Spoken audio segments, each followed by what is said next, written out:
Just out of one of the most relatable and trendy series of the year, the Indian-American actress Richa Moorjani made her regular series debut as Kamala on the Netflix show Never Have I Ever. And we are nothing but obsessed with her passion for her culture, her fight for diversity validation, and animal rights. Please meet my guest, Richa Moorjani! Woo-hoo!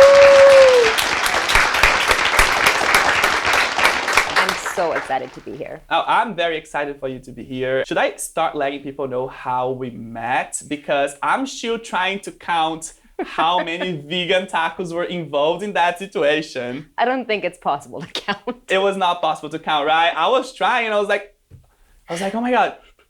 And then I walked up to you and you were like, hello. I was hiding in a corner waiting for an Uber and taking advantage of all the delicious vegan tacos around. Did not think anybody was gonna come talk to me in that moment, but lo and behold, you found me, and I'm glad you did, but I could not talk to you. That was just impossible. I saw you hiding there eating your vegan tacos. I was like, I'm so sorry, but I absolutely love your show and your character, Kamala. She is my favorite since season 1 and season 2. I'm so glad she keeps going because she makes the show for me.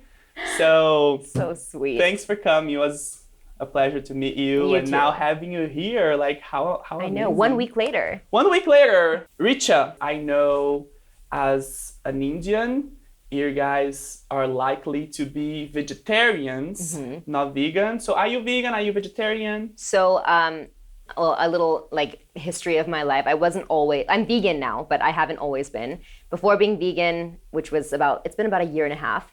Before that, I was vegetarian for a few years, and before that, I used to eat meat. So I've kind of eaten everything. But yeah, you're right. In Indian culture, it is common to be vegetarian, but not all Indian people are vegetarian. Most of my family is vegetarian, but I grew up, like I said, eating everything, and it's just kind of become a choice that I made. Awesome. I know cows are sacred animals in India. Has your cultural background influenced you to become an animal rights activist? Yeah, definitely cows are considered sacred animals in India. But like I said, not all Indian people. First of all, there are many different religions in India. So technically, Hindus believe that cows are sacred, but there are also other people in India who are not Hindu.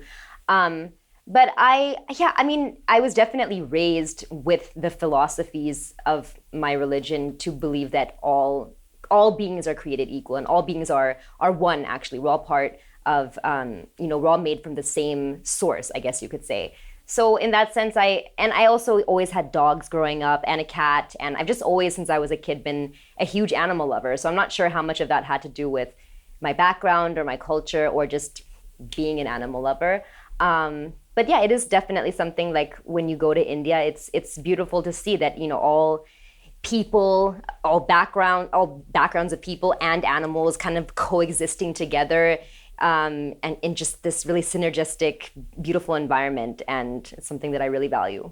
Especially now with so many environment issues, yeah. I feel like respecting all animals and living beings, it's one step forward we need to make. And the Indians are so far ahead.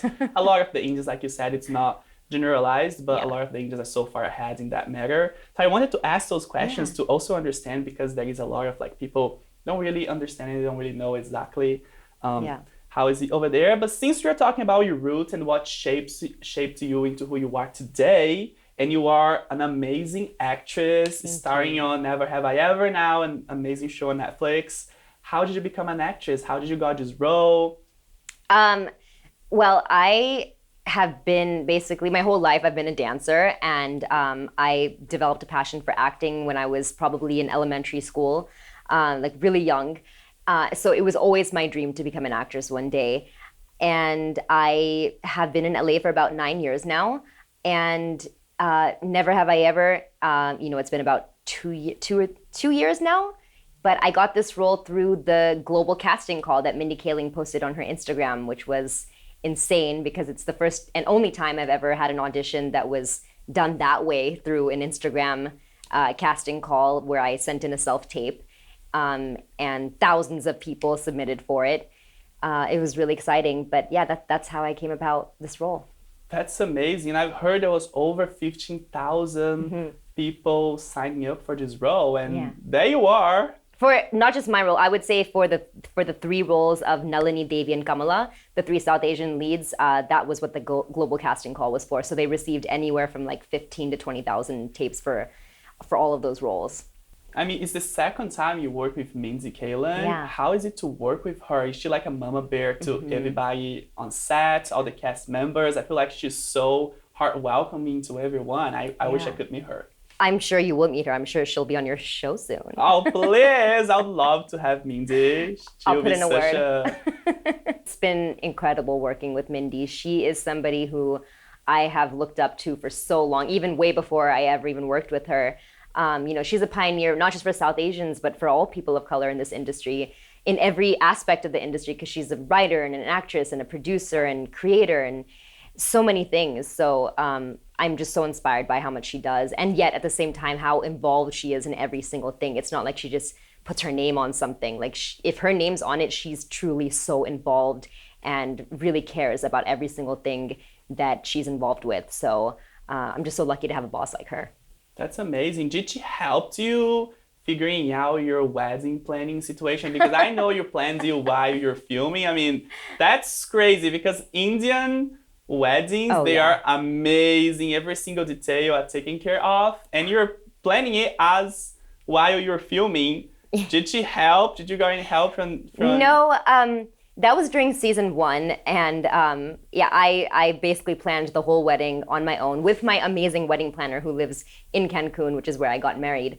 But planning my own wedding was my first taste of producing, which is the next thing that I want to do in my career. So I basically got experience by producing a wedding, which was difficult, but so worth it. Yeah, getting married, that's a big step, a dream that I have to get married one day. Aww, so thank you. Congratulations. Yeah. I heard you met him on a dating app. Is that true? Yeah. Oh my God, that's amazing. Do you have any advice for people who are trying for the first time, joining dating apps? I mean, there is no other way to meet people these days. It's COVID. Yeah, I mean, I don't know if I'm like an expert on dating apps. I mean, it just happened that it worked out really well for me and I got lucky. But I would just say be open to it because it's something that I was resisting for so long. I was like, I'm never going to be on a dating app. I'll never meet somebody that way. I didn't ever think I would meet my husband on a dating app. But my friend convinced me to download one while we were on a road trip just for fun. And within literally like an hour of being on that app, I found my husband. Yeah, I used to feel the same way about dating apps. And then my friend was telling me like, what are you talking about? If you're talking to people on Instagram, it's literally a dating app situation. Yeah, and it's true. I was like, yeah, you're right. I mean, it's just a different platform. I just think it's a different way to meet somebody, and there's nothing wrong with that, and I don't think there should be any stigma around it because it's so common and normal these days, and it doesn't hurt to have a new way to meet somebody. Definitely. Vogue should write an article with you, how to get married over a dating app.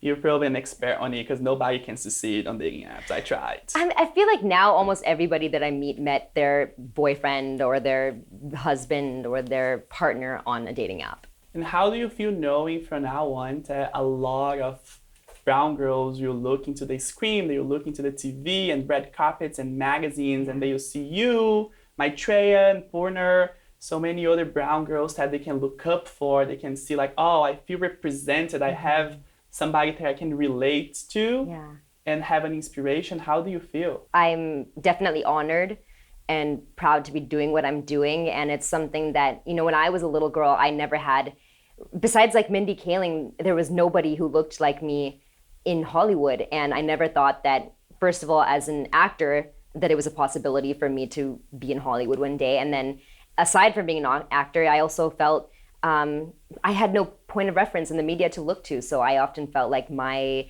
experiences, I was alone in my experiences, or, that I was invisible. So I think that, if there are other little girls out there who felt the way I felt, I just hope that this helps and that they feel seen. Definitely what you can expect on that. Never have I ever is all about relatability. Is there something you've overcome in life that you want to share that can just help people to know that you're just human like everybody else? Yeah, I'm sure there's a lot of things, but I guess the first thing that comes to mind would be just the fact that I think, when people watch shows, whether it's Never Have I Ever or anything, and they see actors who are, doing well and they have platforms and, they're on these global hit series, I think it's, people don't understand how much hard work went behind that and how many years of struggle might have come with that. So for me personally, there were many years where I was struggling a lot as an actor and as an artist, and it was really hard for me to get work where I felt like I could be myself and be my full Indian brown self, and where I didn't have to like change myself in any way. And I've dealt with a lot of rejection and a lot of failure. So I think it's important for people to understand that behind every success, there's lots of, I don't like to say failures. I think failures are the first step to success. So there's just a lot of hard work and labor that went into that. Awesome. Well, thank you for sharing. I really appreciate you for opening up and being a platform for so many of the brown girls out there, Indian Americans, and proving that there is a space for everyone, that we are changing the world. And thank you for also using your platform towards animal rights, the environment, and such an amazing cause that it just proves that you are a truly artist. Thank you so much. And same to you. Look what you're doing. This is groundbreaking. And I can't imagine how many people are going to be so inspired and feel so seen by what you're doing. And look at you and be like, one day I could have a talk show like that too. So I'm so proud of you and so happy for you. Thank you. So I can only try. You're doing great. Thank you so much for coming on my show. It was a pleasure. Thank you for coming, Richa. I wish you all the best and keep me posted. I want to know all the tea on season 3 or whatever it is that you're doing, your producing career. I will be always looking up for you. I'll give you all the chai.